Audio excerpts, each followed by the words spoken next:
O assunto é bem sério agora, é delicado, trata de saúde pública, de descaso, um alerta de possível golpe e golpe milionário, onde inclusive, a princípio, de acordo com a investigação, todos nós paranaenses fomos lesados, porque a princípio, repito, de acordo com a investigação, pagamos por algo que não era concreto. Falo isso porque envolve a Secretaria de Saúde do nosso estado, envolve principalmente uma família e uma menina, aqui da cidade de Cascavel. Murilo Cardoso, Rafa Chuinca comigo aqui, rápidos no gatilho, como eu falava no começo dessa edição, vocês na rua já estão aqui comigo no estúdio, porque o assunto demanda esse cuidado, o aprofundamento que nós estamos tendo. Essa história veio à tona agora à tarde, é a história de uma família aqui de Cascavel, só para você entender, que de acordo com a investigação da polícia, essa família caiu em um golpe. É assim que a polícia está tratando esse caso. Por quê? Teria comprado um medicamento falso para tratamento de uma doença seríssima, doença de câncer. Eu chamei vocês aqui no estúdio para a gente debater esse assunto. Inclusive, teve vaquinha envolvendo, teve denúncia de golpe por causa dessa criança, dessa mãe. E nós conversamos agora há pouco com as partes envolvidas. Procuramos todos os lados, a Secretaria de Saúde do Estado, conversamos com a mãe dessa menina e também com a polícia. Mais uma vez, boa noite para vocês, obrigado pela parceria. Murilo, você foi o primeiro a se deslocar com a nossa equipe, junto com o Antônio Silva, para a delegacia aqui de Cascavel. O que você conseguiu levantar dessa história para a gente? Então, Wagner, toda essa situação foi registrada hoje na Polícia Civil aqui de Cascavel e o que chama a atenção é que, primeiro, quando a gente fala da menina Yasmin, ela tem apenas 11 anos de idade e desde 2019 ela enfrenta esse câncer. Então é um câncer que tem questões aqui no pescoço e tudo mais, é um câncer grave, ela já passou por transplante, inclusive, e de lá para cá é aquela luta, foi, voltou e agora em 2023 teve essa situação novamente. Para tentar, em último caso, resolver essa situação, a medicina diz que ela precisaria de um medicamento, então, que é importado, que custaria cerca de 2 milhões de reais. Então, é muito dinheiro envolvido. Para tentar resolver essa situação, então a família entrou com uma ação contra o Estado para tentar fazer com que o Estado pudesse disponibilizar essa verba e esse dinheiro fosse disponibilizado, né, para a família. E assim foi feito, né? Todo um trâmite. Imagina que para isso, todo um trâmite burocrático foi realizado, um processo, e o advogado da família entrou, então, em contato e fez toda a movimentação, inclusive o levantamento das empresas que seriam aí disponíveis, né, para fazer essa importação. É um medicamento da Índia, que vale a gente ressaltar, e de lá para cá esse dinheiro foi disponibilizado, mas infelizmente a gente teve essa situação que o medicamento recebido por ela não foi o ideal, é um medicamento que não passa pela Anvisa, não tem nada, né, relacionado, é comprovado que é um medicamento oficial e nem todas as doses completas para que o tratamento todo fosse feito. A gente conversou com a delegada responsável por esse inicial, né, por essa investigação inicial, e ela relatou para a gente, né, como foi esse primeiro contato com a família da Yasmin. Trata-se de um caso da menina Yasmin. Ela é paciente que faz tratamento de câncer. Ela precisava dessa medicação para continuar o tratamento dela. A família entrou com uma ação contra o Estado do Paraná para que o Estado fornecesse essa medicação, porque é de alto custo, passando de 2 milhões de reais. Nessa ação foi conseguido que o Estado efetuasse o pagamento desses medicamentos. Essa transferência do valor do Estado foi feita diretamente com a empresa responsável por fazer a importação dessa medicação. Ainda não se sabe o motivo, porque essa empresa importadora incluiu uma terceira empresa que não estava na prestação do serviço ali dentro da ação judicial. E a partir daí não se sabe para onde que foi esse dinheiro e a medicação também não foi fornecida. Ô Rafa, você ficou com a missão de entrevistar essa mãe. A gente não tem como não se colocar no lugar dessa mulher. Como que foi essa conversa?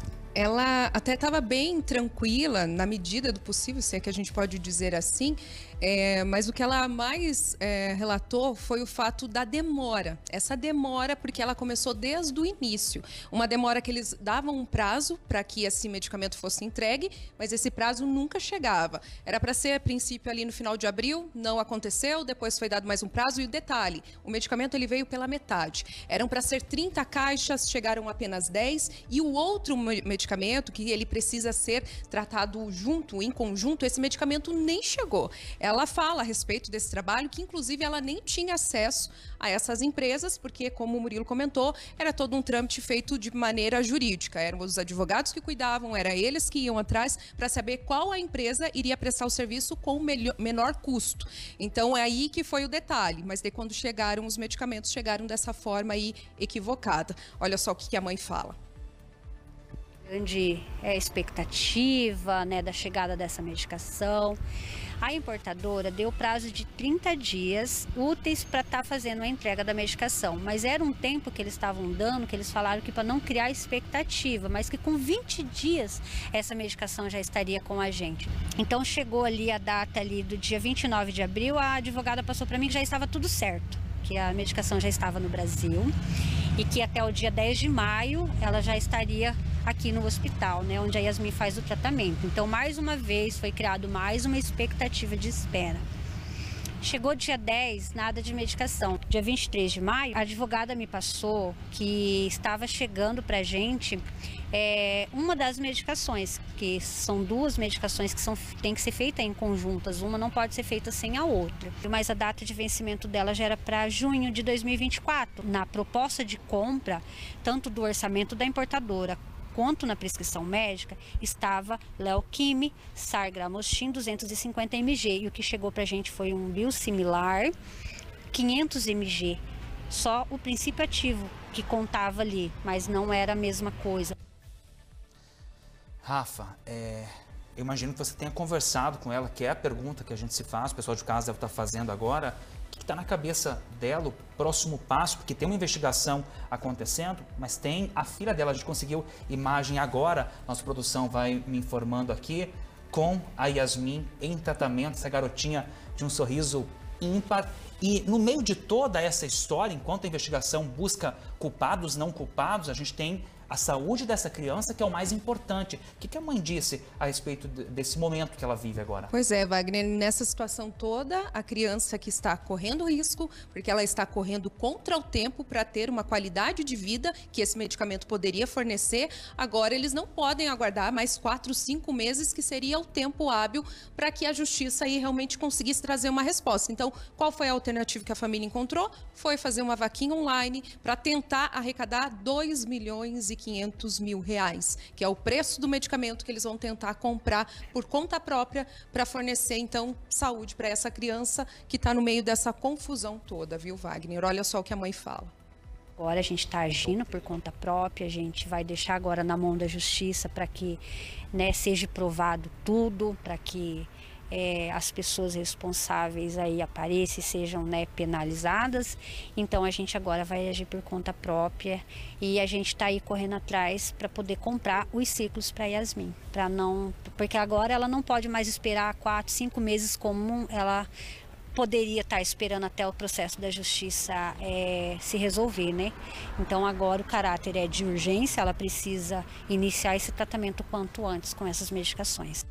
Urgência para investigação, urgência para resposta, urgência para resposta dessa família, dessa menina que precisa desse tratamento, né, Murilo? É o que a polícia busca nesse momento, porque ainda não se tem uma informação de culpado. É uma investigação que começou, né? Começou agora e, segundo a delegada, o quanto antes já vão começar todo o trabalho de buscas, se preciso, apreensões e até mesmo a quebra de sigilo bancário de todos os envolvidos nessa história, inclusive da empresa que é de Santa Catarina, que não é de costume, né, estar envolvida nessa importação do medicamento, e aí sim a gente conseguir entender um pouco mais, porque além da própria garotinha Yasmin ser vítima nessa história toda, ninguém sabe onde está esse dinheiro, o próprio Estado, por ter disponibilizado esse dinheiro, também se torna vítima. Então, vem toda uma situação bem delicada nessa história. A gente conversou com a delegada e ela também dá detalhes de todos os passos que serão dados a partir de agora. No momento, todos são suspeitos, inclusive os advogados envolvidos, porque essa empresa não é a empresa costumeira de fazer a importação dessa medicação para outros pacientes aqui do Brasil que também necessitam dessa medicação. Nesse momento, todo mundo é suspeito, como a senhora falou. Quais serão os próximos passos da polícia? Estamos iniciando as investigações, vamos fazer todo o que tiver ao alcance da Polícia Civil e também solicitar ao Poder Judiciário para que a gente consiga fazer pedido de busca, o que precisar, quebra de sigilo bancário dos investigados, para que a gente consiga descobrir não somente para onde foi esse valor, mas também todas as pessoas que estão envolvidas. E a gente segue acompanhando, porque como falamos, é uma rede criminosa, o que a gente imagina que aconteceu. Precisamos identificar e punir os culpados, mas acima de tudo, dar uma resposta para essa garotinha e para a família que confiou no nosso trabalho. Obrigado pela participação de vocês, nossa equipe.